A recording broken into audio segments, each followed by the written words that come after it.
Imagine um homem que foi de adorado a odiado.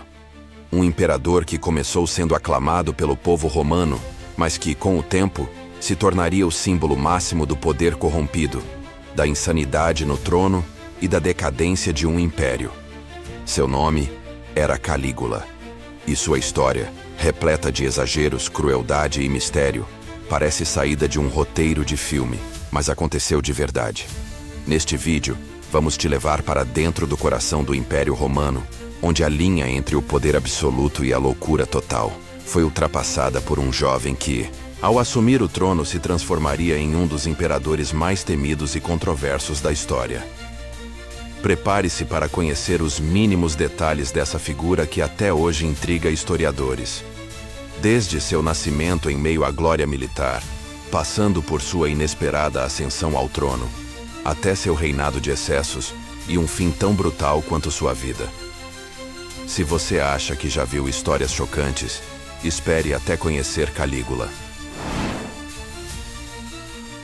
Calígula nasceu em 31 de agosto do ano 12 d.C., em Antium, hoje conhecida como Anzio, na Itália. Seu nome verdadeiro era Gaius Julius Caesar Germanicus, e ele pertencia a uma das famílias mais poderosas de Roma. Seu pai era Germânico, um dos generais mais respeitados e populares do Império, sobrinho e filho adotivo do imperador Tibério. Sua mãe, Agripina, a Velha, também era descendente direta de Augusto, o primeiro imperador romano. Desde pequeno, Calígula esteve cercado por figuras poderosas e perigosas.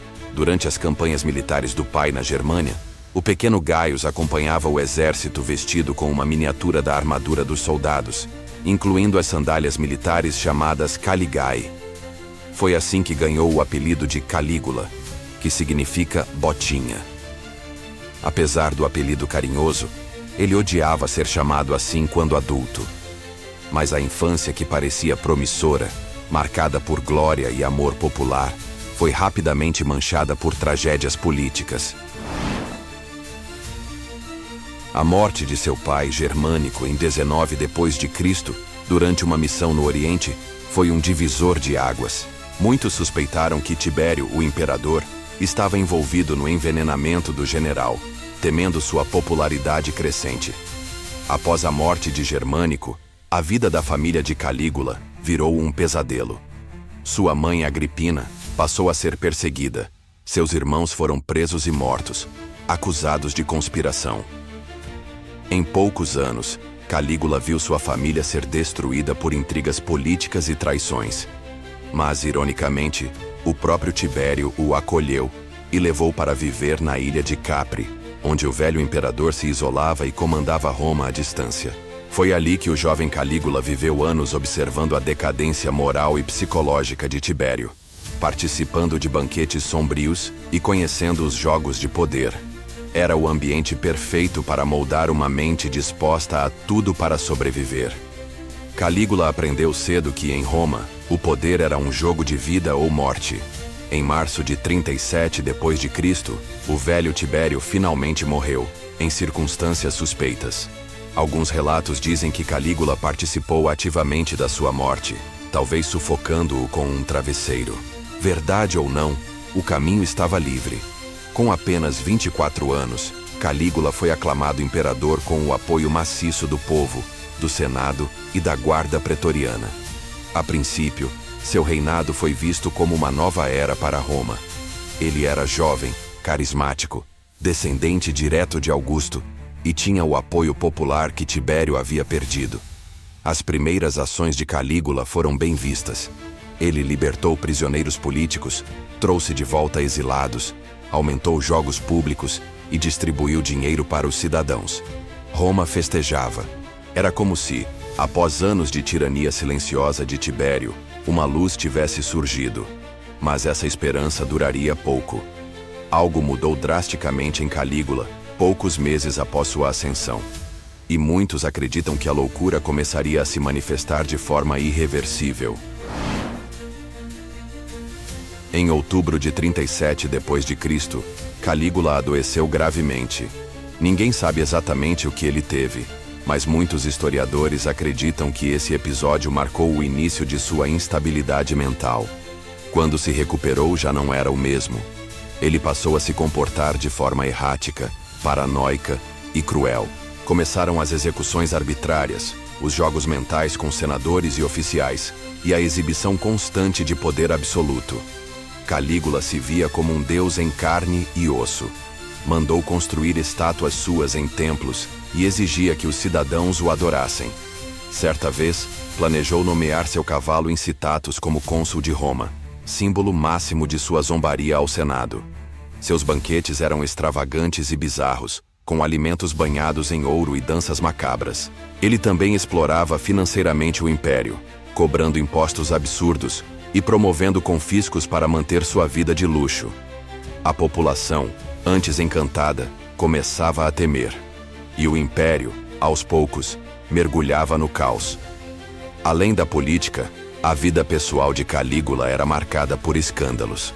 Ele teve várias amantes e esposas, mas o que chocava Roma eram suas supostas relações incestuosas com as irmãs, especialmente Drusila, por quem ele demonstrava um afeto obsessivo.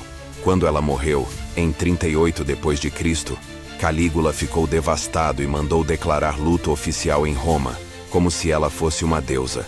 Alguns relatos afirmam que ele chegou a ordenar sacrifícios públicos em nome dela. Essa relação levantou suspeitas de incesto, embora nunca tenha sido provado. Ainda assim, os boatos corroíam a imagem do imperador.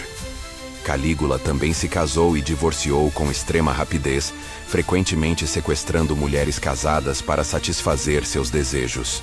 As orgias palacianas e os espetáculos de humilhação tornaram-se comuns. Era como se o imperador não tivesse limites. Suas ações chocavam não apenas pela imoralidade, mas porque demonstravam um desprezo total pelas normas, leis e até pela própria dignidade do cargo que ocupava. A relação de Calígula com o Senado romano deteriorou-se rapidamente. Inicialmente cordial, o imperador passou a tratar os senadores como meros brinquedos, humilhando-os em público, fazendo-os correr em trajes ridículos e zombando de suas posições. Ele não escondia seu desprezo pelo corpo político. Muitos senadores, temendo pela própria vida, fingiam lealdade, enquanto conspiravam às escondidas. Calígula ignorava conselhos e tomava decisões absurdas, como declarar guerra ao deus Netuno e ordenar que seus soldados atacassem o mar, recolhendo conchas como símbolo de vitória. Ao mesmo tempo, suas campanhas militares fracassavam ou sequer existiam de verdade. Ele fazia questão de demonstrar que o poder vinha dele, e só dele. O Senado, outrora pilar da República Romana, agora estava reduzido a um grupo impotente diante de um homem que havia perdido completamente o senso de realidade. Mas essa humilhação constante começava a formar um núcleo de resistência entre os que já não aguentavam mais os desmandos do imperador. No início do ano 41 d.C., a tensão em Roma era insuportável. A guarda pretoriana, que havia sido instrumento de ascensão de Calígula, agora também sofria com seus abusos. Um grupo liderado por Cássio Quereia, oficial da guarda, decidiu que o império precisava de um novo rumo. Eles elaboraram um plano para eliminar o imperador. Em 24 de janeiro, Calígula se dirigia ao Teatro Palaciano para assistir a uma apresentação. Era o momento ideal. Quando ele se afastou de seus seguranças, foi surpreendido pelos conspiradores e esfaqueado diversas vezes. Dizem que, mesmo caído, ainda implorava por sua vida, mas foi em vão. O imperador da loucura estava morto. Sua esposa e filha pequena também foram assassinadas para evitar retaliações futuras. O Senado tentou restaurar a República, mas a guarda pretoriana agiu rapidamente e proclamou Cláudio, tio de Calígula, como novo imperador. Assim terminava o breve e conturbado reinado de Gaius Calígula, aos 28 anos de idade. Calígula foi mais do que um tirano. Ele se tornou o símbolo eterno de como o poder absoluto pode destruir completamente a sanidade de um homem. Seu curto reinado de apenas 4 anos foi suficiente para marcar sua presença na história, como um dos imperadores mais temidos, odiados e fascinantes do Império Romano. Mesmo séculos depois, sua figura ainda é tema de livros, filmes e debates. Mas o mais perturbador é pensar que parte de seus atos mais absurdos podem ter sido exagerados ou até inventados pelos próprios inimigos políticos. A linha entre a verdade e a lenda se confunde quando falamos de Calígula. O que fica claro é que Roma, uma civilização que moldou o mundo, também produziu figuras que desafiaram os limites da razão e da moral. E talvez seja isso que torna sua história tão cativante. A lembrança de que, quando o poder está concentrado em uma só mão, o destino de um império inteiro pode depender da sanidade de um único homem. Se essa história te impressionou, imagina o que vem por aí. Então, já se inscreve no canal agora, ativa o sininho e deixa o like para ajudar esse conteúdo a alcançar mais pessoas apaixonadas por história como você. E me diz aqui nos comentários, qual outro personagem épico você quer ver por aqui? Júlio César? Napoleão? Gengis Khan? Sua sugestão pode virar o próximo vídeo do canal.